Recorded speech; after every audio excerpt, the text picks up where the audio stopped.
Jangan lupa subscribe, like, and share.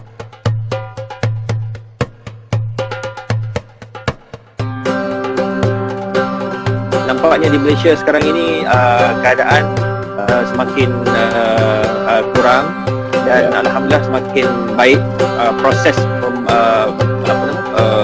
proses untuk pemulihan COVID. Sekarang ni di hospital dalam 1000 lebih saja, 1800 gitu. Alhamdulillah.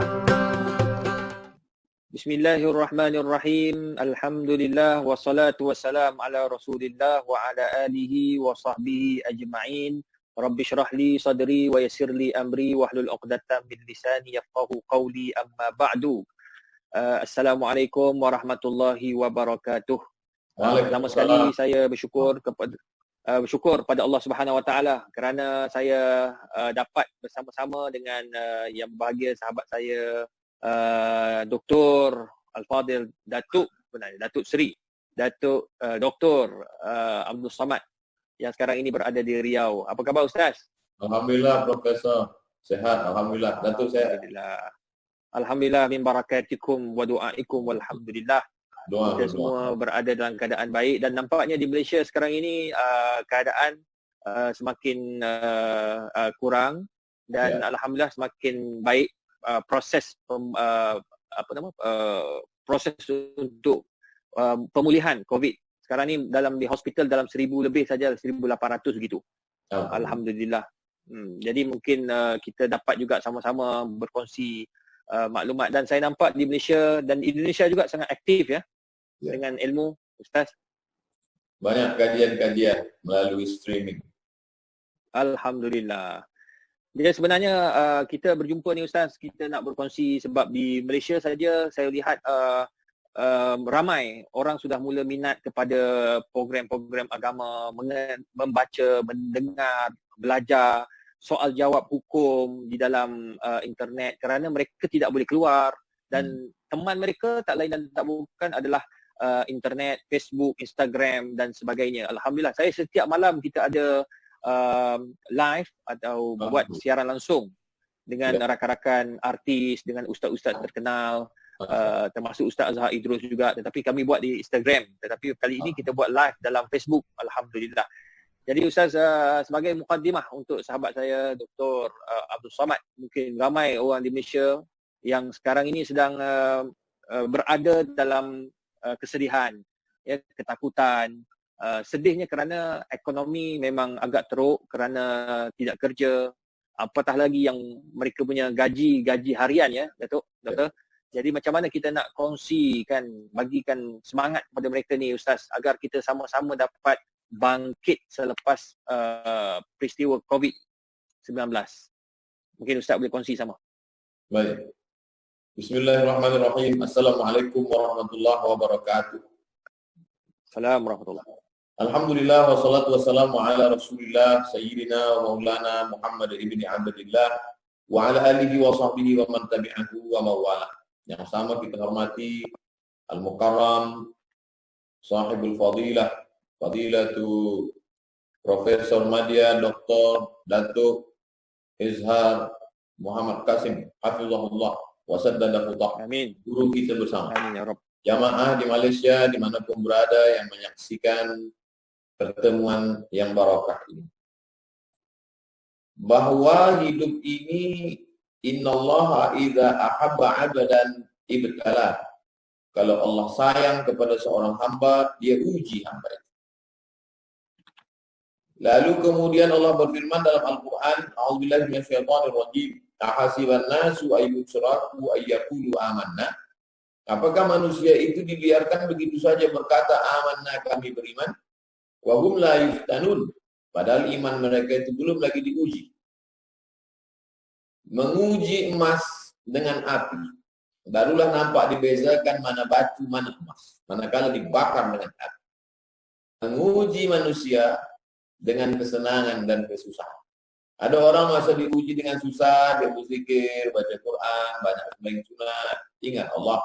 Masa di tengah laut dia berkata Rabbunallah, tapi manakala sampai di pantai dia pun lupa berdosa maksiat.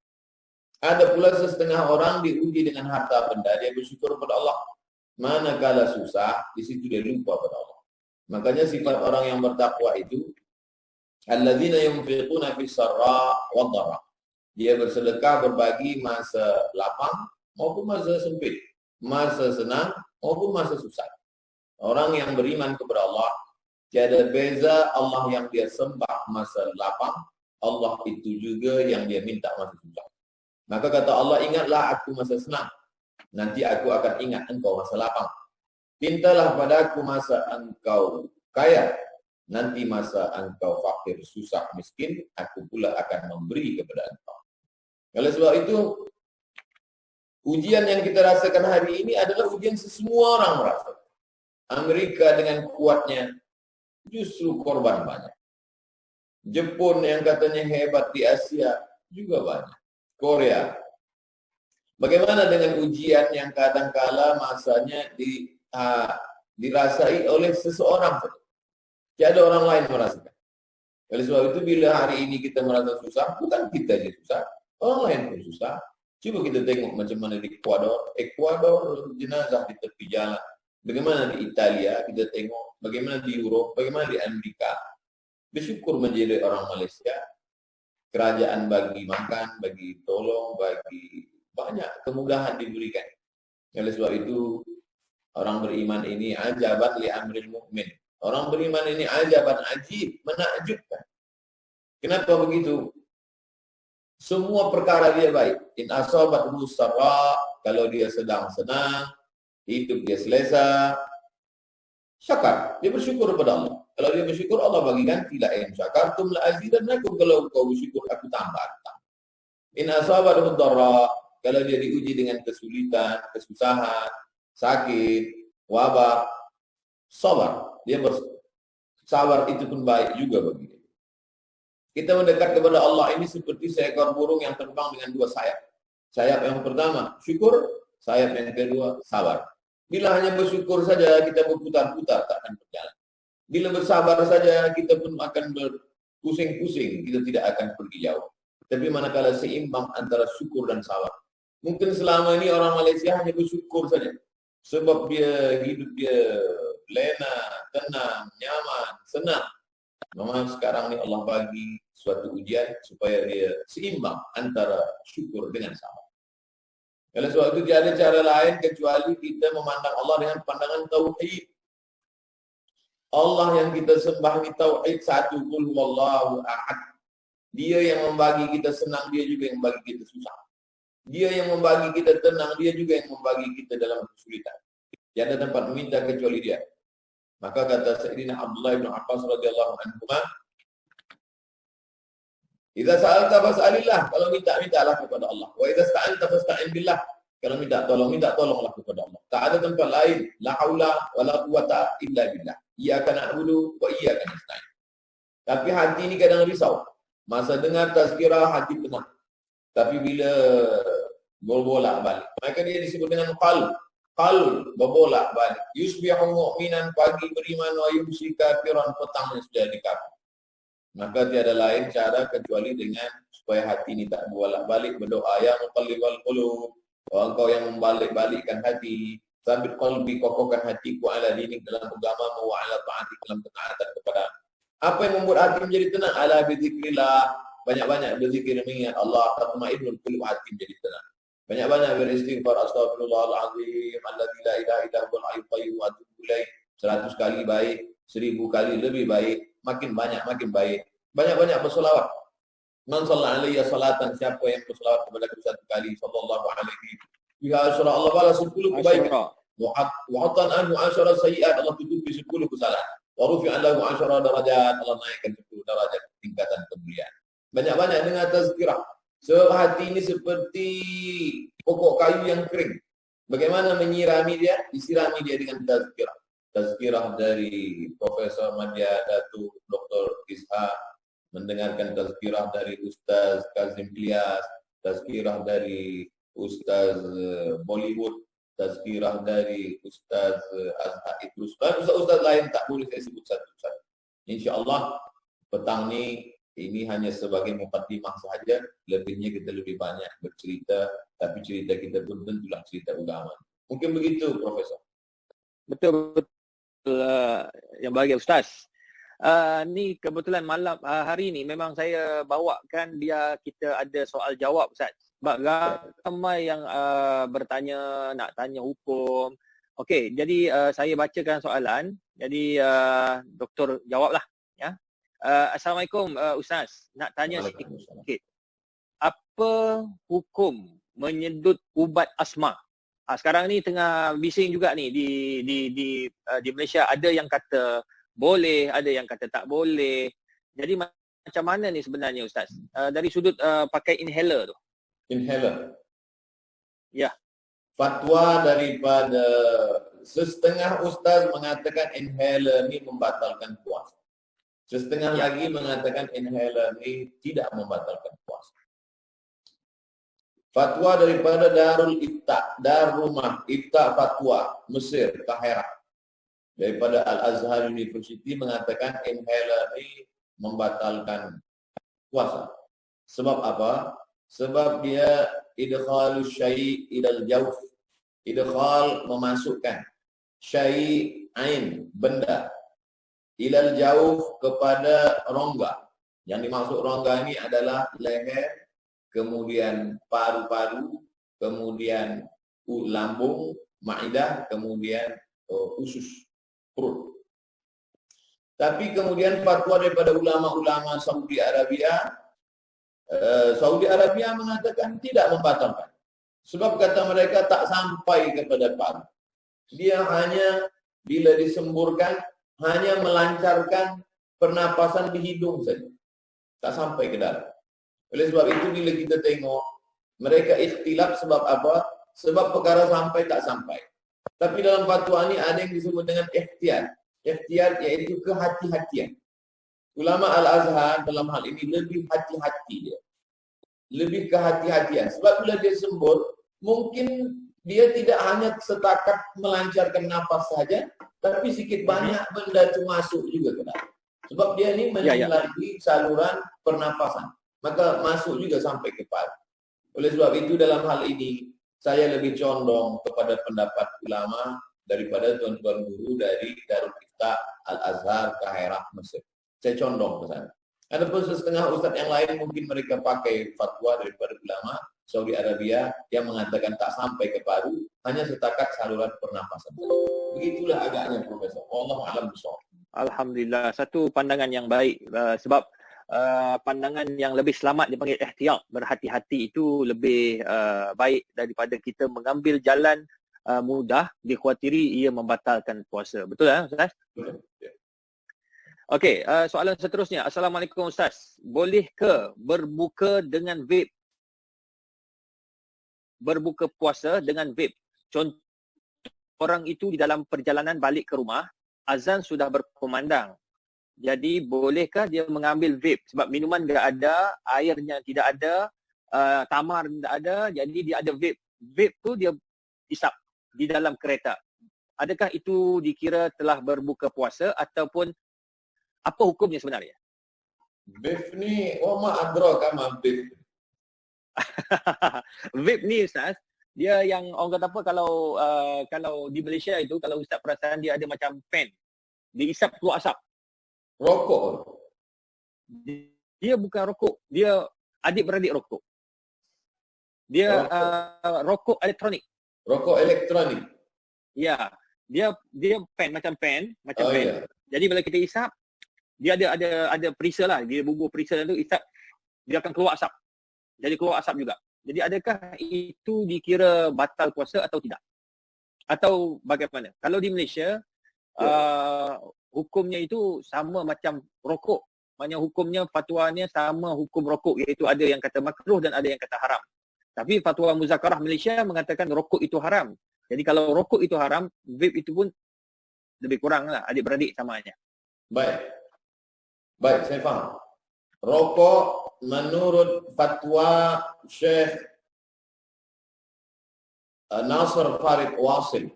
Masa kita belajar dulu, muftinya Syekh Nasr Farid Wasil.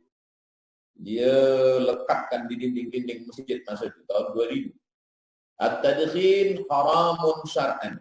Merokok itu haram menurut syarak. Kemudian selepas itu Syekh Ali Jum'ah mengeluarkan fatwa juga di Mesir bahwa merokok pun haram.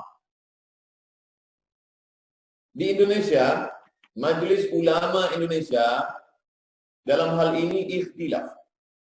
Merokok haram bagi orang tua yang sakit, bagi orang sakit, bagi budak kecil, bagi perempuan yang mengandung. Sedangkan bagi orang yang biasa saja, merokok itu tidak haram, hanya makruh saja. Makruh, tak sampai haram. Jadi kalau begitu tentang masalah rokok ini tidak sepakat. Ada dua pendapat. Pertama menyebut haram, yang kedua menyebut makruh. Nah, selepas kita jelaskan haram dan makruh ini, baru kita masuk pada membatalkan puasa dengan yang haram.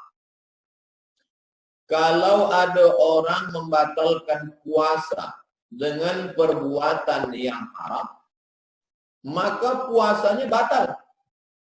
Maaf beribu kali maaf. Dia lakukan perbuatan haram. Puasa dia batal. Tapi perbuatan dia melakukan itu tetap haram. Sedangkan orang yang mengatakan, saya pilih bahwa merokok ini makruh. Maka bila dia dengar suara azan, Allahu Akbar, Allahu Akbar, dia hisap. Maka dia batalkan puasanya, maka saat itu puasa dia batal dengan melakukan perbuatan makruh. Tidak sampai haram. Sama seperti orang makan petai, makan jering, makan jengkol. Jadi dalam hal ini, lebih condong kemana tuan yang mengikut memakai tadi? Condong kepada perbuatan haramkah? Atau condong kepada perbuatan makruh.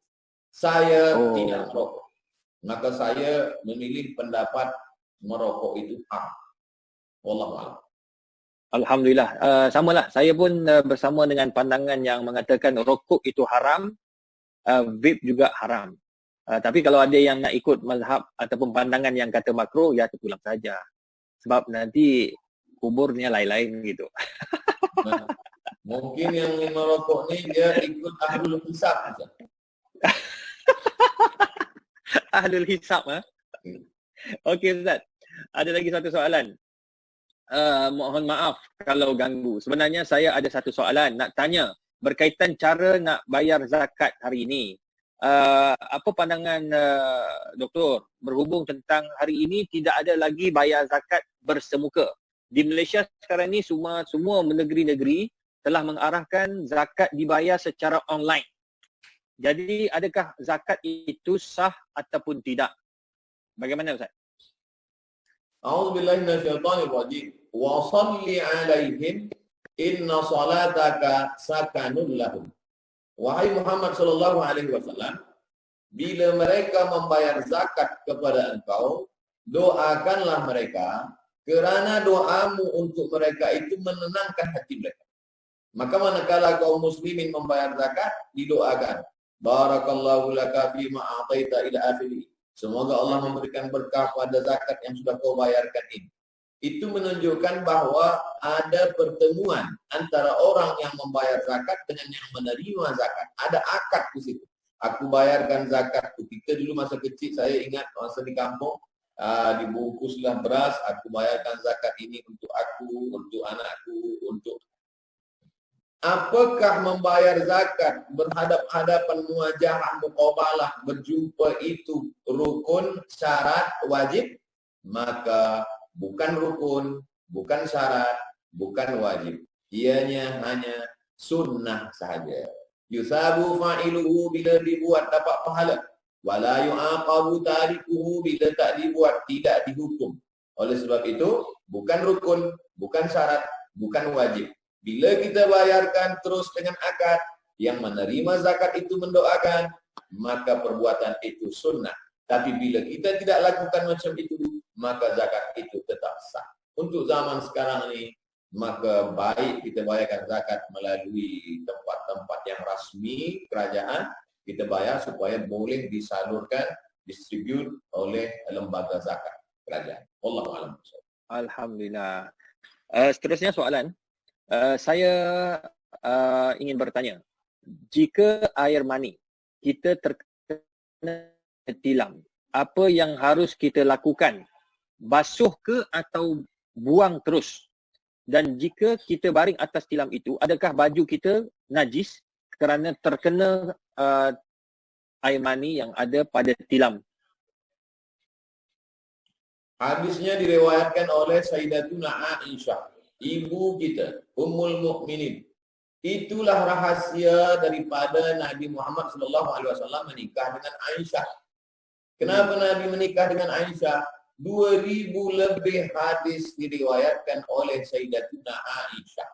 Bukan kerana hawa nafsu, tapi karena ada hikmah di balik itu. Aisyah lah yang meriwayatkan bagaimana Nabi berwudu. Aisyah meriwayatkan bagaimana Nabi mandi. Aisyah meriwayatkan ada perkara-perkara khas terkait dengan perempuan. Bagaimana perkara khas lelaki dengan perempuan. Ada hal yang Nabi malu untuk menjelaskannya, dijelaskan oleh Aisyah. Seorang perempuan yang muda, yang cerdas, yang smart, yang pandai, yang ahli. Khudhu dinakum min Humairah. Ambillah agama kamu setengahnya daripada Humairah, Sayyidatuna Aisyah radhiyallahu anha. Tentang masalah ini hadis riwayat Aisyah radhiyallahu anha. Kalimahnya farraka. Farraka artinya mengorek daripada kain. Sebab dia tumpah di kain, selepas itu kering. Selepas kering maka dikeruk dengan menggunakan pisau ke apa ke alat sehingga dia lepas daripada kain itu. Maka itu menunjukkan dia tidak najis. Dia cukup keruk saja bersih, selesai itu kain itu pun dipakai oleh Nabi SAW. Itu menunjukkan dia tidak dibasuh, tidak dicuci, menunjukkan dia tidak najis. Lalu kemudian kalaulah dia najis, maka kita pun najis juga. Apa? Alam yakunu fatam min maniyyin yumna. Apakah manusia itu diciptakan bukan dari air yang hina? Maka kita ini dari, kalaulah dia najis, maka kita ini pun najis. Wallahu a'lam bishawab, Profesor. Alhamdulillah. Menarik Ustaz. Ni ada lagi satu soalan berkaitan dengan puasa juga ni. Saya ada dua anak, saya kedua-dua penyakit, maka dia tidak boleh menggunakan obat. Setiap hari dia kena makan 3 kali ubat, pagi, tengah hari dan malam. Yang tengah hari itu dia tidak boleh tinggal. Doktor kata mesti makan 3. Kalau tidak, boleh mudarat pada anak ini. Dia tidak boleh makan di awal pagi dan tidak boleh dilewatkan selepas buka puasa. Jadi bagaimana? Adakah puasa anak saya ini tidak dibenarkan sampai bila-bila sebab dia masih lagi umur 18 tahun. Jadi kalau bermaksud tidak boleh berpuasa, bermaksud umurnya enggak boleh berpuasa. Jadi bagaimana ni Ustaz? Mesti juga makan ubat di jam hari begitu. Baik. Bismillahirrahmanirrahim. Ya a'udzubillahi minasyaitonir rajim. Ya ayyuhalladzina amanu, hai orang beriman. Kutiba alaikumusiyam, kamu diwajibkan berpuasa. Kama kutiba alal ladzina min qablikum, sebagaimana orang-orang dulu sebelum kamu pun berpuasa juga. La'allakum tattaqun, supaya kamu bertakwa. Ayyaman ma'dudat, hari-harinya sudah ditentukan Allah, 29 hari atau 30 hari Ramadan. Faman kana minkum maridan, siapa yang sakit, aw ala safarin atau musafir, fa'iddatun min ayamin ukhar, maka dia ganti di hari lain. Dia ganti di Syawal, Dzulqa'dah, Dzulhijjah, Muharram, Safar, Rabiul Awwal, Rabiul Akhir. Hari ini Ramadan dia sakit atau dia musafir jarak qasar salat, maka dia jangan puasa, dia ganti di hari yang lain. Tapi bagi siapa yang tak mampu puasa di bulan Ramadan, di luar Ramadan pun juga tak mampu puasa, di Syawal tak mampu puasa, di Dzulqa'dah tidak sampai mati. Wa 'alal ladzina yutiqunahu, sesiapa sahaja yang tak boleh, tak mampu, tak sanggup berpuasa, asal makna daripada yutiqunahu dari kalimat taub. Taub artinya rantai besi yang dililitkan di leher. Siapa yang puasa itu dia rasa macam rantai besi yang dililitkan di leher membuat dia sesak, tak boleh bernafas. Wa 'alal ladzina yutiqunahu fidyatun ta'amu miskin, maka dia tiada berpuasa di Ramadan, tiada berpuasa di luar Ramadan, tiada berpuasa terus lagi sampai meninggal dunia. Fidyatun, dia hanya membayar fidyah 1 hari makanan fakir miskin untuk 1 hari puasa yang dia tinggalkan saja.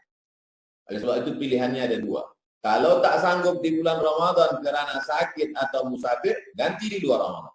Yang tak sanggup di Ramadan, tak sanggup di luar Ramadan, tak sanggup di bulan sampai mati, maka dia hanya membayar fidyah saja. Tidak ditengok umur. Kerana dalam ayat itu tak ada sebut kata umur. Yang ada dia sebut wa 'alal ladzina yutiquna. Dia tak sanggup, tak mampu. Tapi kerana menengok umur adik kita ini 18 tahun, cubalah tanya doktor yang amanah. Jangan bertanya hanya kepada satu doktor saja. Mungkin 2-3 tanya. Iya ke makanan ubat ni memang tak boleh dialih waktunya? Boleh tak? Mungkin satu doktor bercakap. Sebab kadang doktor itu ikhtilaf juga. Tentang kolesterol pun ikhtilaf. Yang satu kata telur ayam paling banyak kolesterol. Kata satu lagi tidak, kelapa lagi banyak. Kata satu dah telur puyuh lagi banyak. Dulu doktor zaman dulu berkata bila ada orang demam maka mesti ambil kain, lepas itu kain dibagi ais. Doktor zaman dulu ke masa-masa kita kecil demam bagi kain, bagi ais letak kompres. Tapi sekarang rupanya ikhtilaf. Sekarang tidak guna ais lagi, tapi guna ais swab. Yang bercakap pada saya ini doktor juga. Itu maknanya mereka pun ada ikhtilaf, ada kaul qadim, ada kaul jadid juga. Nah, oleh sebab itu tanyalah pada dokter rata-rata di Melaka, di Pulau Pinang, di Kuala Lumpur. Saya berharap insya-Allah mungkin ada di antara mereka yang berkata, oh tak macam tu. Boleh yang siang itu alihkan ke malam atau dipercepat ke sahur. Wallahu a'lam bishawab. Alhamdulillah. Menarik. Alhamdulillah. Ni Ustaz, ada lagi orang tanya ni. Assalamualaikum Ustaz. Nak tanya, berdosa tak orang tu kalau dia ada buat puasa nazar, tapi dia tak habis puasa lagi, lepas tu dah nak masuk Ramadan. Contoh dia ni sekarang ini dia dah nazar 5 hari, tapi dia buat dah lewat, maka sempat 3 hari. Lagi 2 hari lagi tak sempat. Sudah masuk Ramadan. Jadi bagaimana ni Ustaz? Inni nazartu lirrahmani sawma. Aku bernazar kepada Allah Ta'ala. Aku bernazar untuk berpuasa. Walan ukallimal yawma insiya. Kalau aku berpuasa nanti aku tidak akan berbicara. Sebab puasa orang sebelum kita ni berat. Tidak makan, tidak minum, tidak bicara.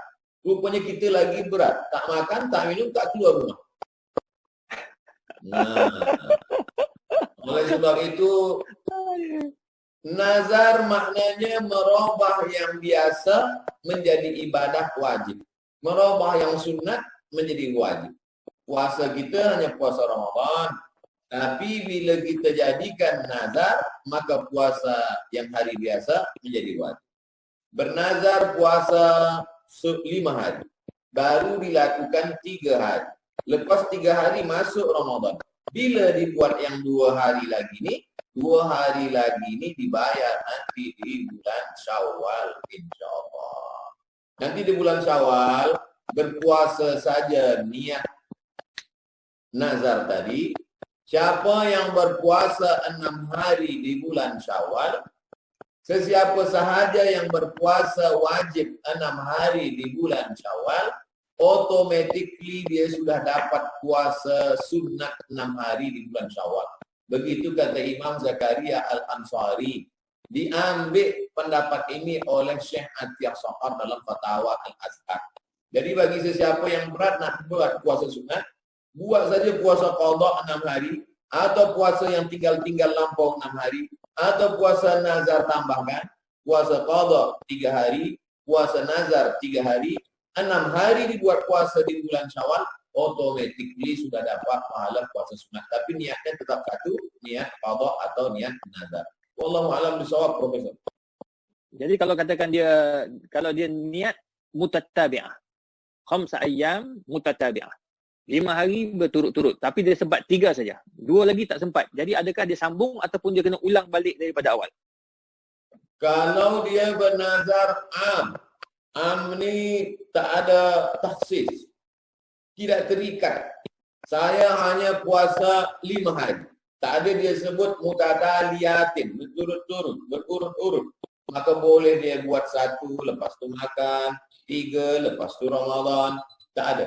Tapi bila dia syaratkan dengan qaid ikatan, mesti berturut-turut. Tidak boleh ada selah. Maka dengan masuknya Ramadan, tidak berturutlah dia. Selepas Ramadan nanti, maka dia mesti lakukan. Kata satu pendapat. Sebab apa? Sebab Ramadan dianggap memutus. Tapi pendapat kedua mengatakan Ramadan tidak memutus. Sebab Ramadan juga wajib. Saya pilih pendapat yang ikhtiar. Al-khuruju minal khilafi aula. Keluar daripada khilaf lebih utama. Supaya kita tak ada was-was. Awak pun dulu masa 3 hari sebelum Ramadan dah tahu 3 hari lagi nak Ramadan. Kenapa ambil kecuali 4 hari yang satu ni syak? 5 hari jelas-jelas akan putus. Maka saya pribadi dalam masalah ibadah, dalam masalah sunat fadhail amal kita tidak terlampau ketat. Tapi kata Imam Malik, kalau kami meriwayatkan dalam masalah hukum hakam syaddatna, kami ketat dalam masalah. Untuk supaya tak masuk pintu setan, pilih pendapat yang ketat, pilih pendapat yang kuat supaya tak masuk setan. Wallahu a'lam bishawab. Alhamdulillah. Ustaz, soalan terakhir sebab masa pun tidak mengizinkan kita, Ustaz. Ada orang tanya ni, dia kata sekarang ini kalau ada saudara baru, suami isteri, mereka ini beragama Hindu sebelum ini atau agama Buddha, ya, atau agama Kristian, suami isteri sudah berkahwin dan mempunyai 5 orang anak. Jadi setelah itu kedua suami isteri ini telah masuk Islam. Soalannya pertama, adakah suami isteri ini perlu kahwin baru ataupun kahwin dengan akad yang baru mengikut kaedah Islamiyah, atau cukup dengan apa yang telah dia kahwini sebelum ini dengan agamanya? Itu yang pertama. Yang kedua, bagaimana dengan agama anak-anaknya itu? Adakah akan ikut ibu bapa ataupun mereka boleh pilih untuk kekal dengan agama asal? Baik. Ketika masuk Islam satu keluarga, nama istrinya Sumayyah, nama suaminya Yasir, nama anaknya Ammar. Rasulullah SAW tidak menyuruh Yasir dan Sumayyah akad nikah ulang. Tak ada. Sesiapa saja yang begitu juga dengan Ummu Ruman dan Abu Bakar. Masuk Islam Abu Bakar sendiri. Masuk Islam Ummu Ruman. Nabi tak suruh akad ulang akad nikah. Itulah dalil bahawa suami isteri yang bukan Islam, manakala mereka masuk Islam, maka akad nikahnya tidak diulang. Tak ada satu pun yang disuruh ulang. Ada bila seorang suami masuk Islam sebelum Ramadan, suami masuk Islam, isteri tak nak masuk Islam. Selepas Ramadan masuk Islam pula istrinya.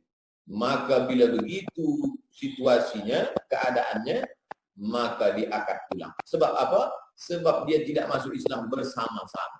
Ada waktu. Maka manakala suami masuk Islam, isteri tak Islam, posisi mereka saat itu adalah fasakh. Bila suami menceraikan namanya talak. Bila isteri minta cerai namanya khulu'. Tapi bila hakim menjatuhkan perpisahan disebut dengan fasakh. Di antara penyebab fasakh adalah berbeza agama. Sebelum Ramadan masuk Islam suami, dia Islam, isteri tak Islam, maka fasakh, tak ada nikah. Lepas nanti Idul Fitri masuk Islam isteri dia, maka mereka akan ulang balik.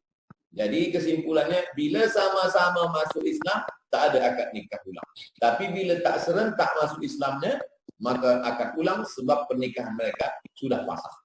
Adapun masalah anak, la ikraha fid din. Tak ada paksaan dalam agama. Ayat ini turun manakala Nabi sampai ke kota Al-Madinah Al-Munawwarah, mereka memaksa masuk Islam. Maka la ikraha fid din. Manakala dulu orang Madinah itu, orang Madinah ini dia berjiran dengan orang Yahudi. Lalu kemudian anak dia ini, dia angkatkan menjadi anak angkat pada orang Yahudi. Sebab mereka dekat rumah. aku senang betul dengan engkau, anak aku ini aku angkatkan pada engkau. Manakala dia masuk Islam, dia paksa anaknya ini masuk. Sedangkan anak ini di tempat orang Yahudi, turunlah ayat la ikraha fiddin, tak ada paksaan dalam agama. Tapi anak-anak yang belum lagi akil balik, maka anak-anak yang belum akil balik itu dia ikut sertakan semua, masuk Islamlah dia dengan masuk Islamnya ibu bapa. Tapi insya Allah saya yakin dan percaya anak-anak itu bila dia bagi pengertian yang baik, anak itu pun ikut pula akan bersyahadat asyhadu an la ilaha. Mudah-mudahan Allah mahdi qaumana fa innahum la ya'lamun. Mudah-mudahan Allah bagi hidayah juga pada anak-anak itu insyaallah. Wallahu a'lam bishawab. Amin ya rabbal alamin. Terima kasih banyak yang berbahagia Dr. Abdul Somad. Semoga Allah Ta'ala murahkan rezeki Ustaz, dipanjangkan umur, dimurahkan rezeki untuk terus berdakwah. Amin ya rabbal alamin. Mohon Doktor doakan saya, doakan rakyat Malaysia dan juga Indonesia agar kita semua mendapat rahmat dan kasih sayang daripada Allah Azza wa Jalla.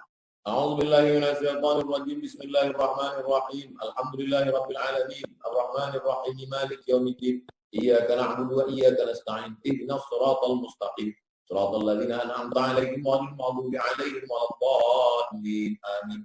Allahumma shalli 'ala sayyidina Muhammad wa 'ala ali sayyidina Muhammad. Allahumma inna natawassalu ilaika bihaqqi nabiyyika Muhammad sallallahu alaihi wasallam wan nabiyyin was-siddiqin was-syuhada was-salihin wa bisirril Fatihah. Antu yassir lana umurana, dengan kemuliaan Nabi Muhammad sallallahu alaihi wasallam, dengan kemuliaan surah Al-Fatihah, mudahkan segala urusan kami ya Allah. Allahumma dafa'anna al-waba, Allahumma dafa'anna al-waba, Allahumma dafa'anna al-waba min kulli buldanil muslimin 'ammah. Jauhkanlah kami dari wabah, bencana, musibah, bil khusus COVID-19 ini ya Allah. Allahumma ftah lana futuhal arifin warzuqna fahmal mursalin. Bukakan pintu hati kami ya Allah. Saudara mara kami yang belum dapat hidayah, Allah mahdi qaumana fa innahum la ya'lamun. Berikan mereka hidayah ya Allah. Tuan-tuan guru kami bil khusus Profesor Madya, Datu Dr. Ishaq, Allahumma tawil umrahu, panjangkan umurnya. Wabarik lahu fi amwalihi. Berikan berkah pada keluarganya, pada rezekinya, pada anak-anaknya. Begitu juga dengan tuan-tuan guru kami yang lain tak dapat kami sebutkan ya Allah. Allahumma jama'na ma'al habibil Mustafa fi jannatikal ula. Satukan kami ya Allah bersama Sayyidina Muhammad sallallahu alaihi wasallam. Wa sallallahu ala sayyidina maulana wa syafi'ina wa dhufrina Muhammad wa ala alihi wa sahbihi wa sallam. Walhamdulillahi rabbil alamin. Terima kasih banyak-banyak. Alhamdulillah. Barakallahu fikum. Terima kasih. Wa ibarakum fiikum insyaallah. Terima kasih banyak Ustaz. Assalamualaikum. Waalaikumsalam warahmatullahi wabarakatuh.